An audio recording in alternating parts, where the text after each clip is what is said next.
खतरनाक संगी पायगुडे.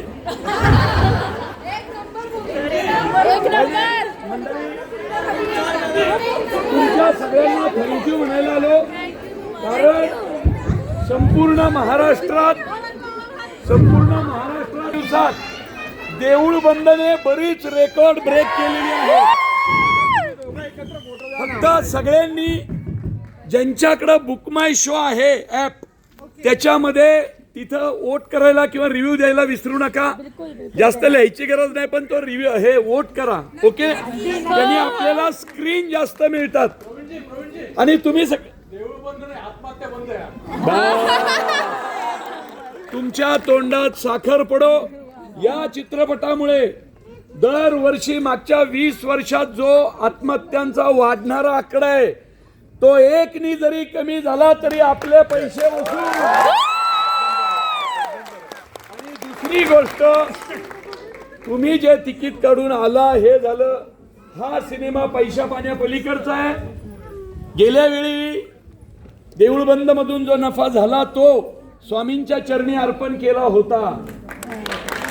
आणि यावेळी सुद्धा आत्महत्याग्रस्त शेतकऱ्यांच्या मुलींचं जे शिक्षण थांबलेलं आहे, कारण मुलाचं आपण कंटिन्यू करतो अडीअडचणीत, पण पोरीचं थांबतं, तर त्या मुलींच्या शिक्षणाची जबाबदारी कैलास वाणी यांनी घेतलेली आहे.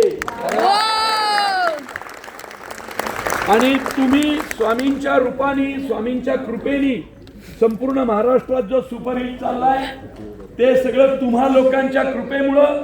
बरं, बाकी जाऊ द्या, ही राघव शास्त्रीपेक्षा डेंजर निघाली का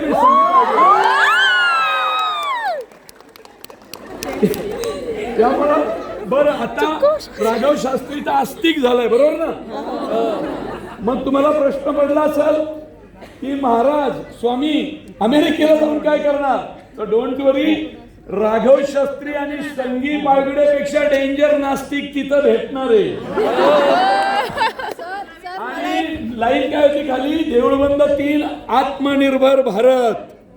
लक्षात ठेवा. ऐकलं का, मला एक बोलायचं आहे, खूप मोठा विषय पाहायला मिळणार आहे.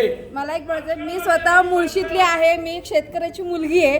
ह्या पिक्चर मधून एक बघायला मिळालं की आपण जे पुण्या मुंबईमध्ये राहतो, भाजीवाल्याकडे गेल्यानंतर आपण मॉलमध्ये खरेदी करतो, त्यापेक्षा गरीब शेतकऱ्याकडे जाऊन रोडवरून जी भाजी आपण घेतो, मार्केटमध्ये जाऊन घेतो, तर आता ह्या शहरातल्या लोकांना कळेल की शेतकऱ्याचं आयुष्य एक्झॅक्टली कसं असतं. आणि आज पाऊस पडतो, अकाळी पाऊस पडतो, बिया पेरलेलं बी वाहून जातं, त्यावेळेस शेतकऱ्याची व्यथा काय असते हे आत्ता लोकांना कळेल. जेव्हा इंद्रायणी तांदळाला तुम्ही 50-60चा भाव मागता, पण त्या मागचे त्याचे कष्ट कळले पाहिजेत.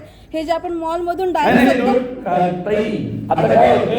इथे जे बरेचसे आहेत, ही सगळ्यांचे 1-2 पिढ्या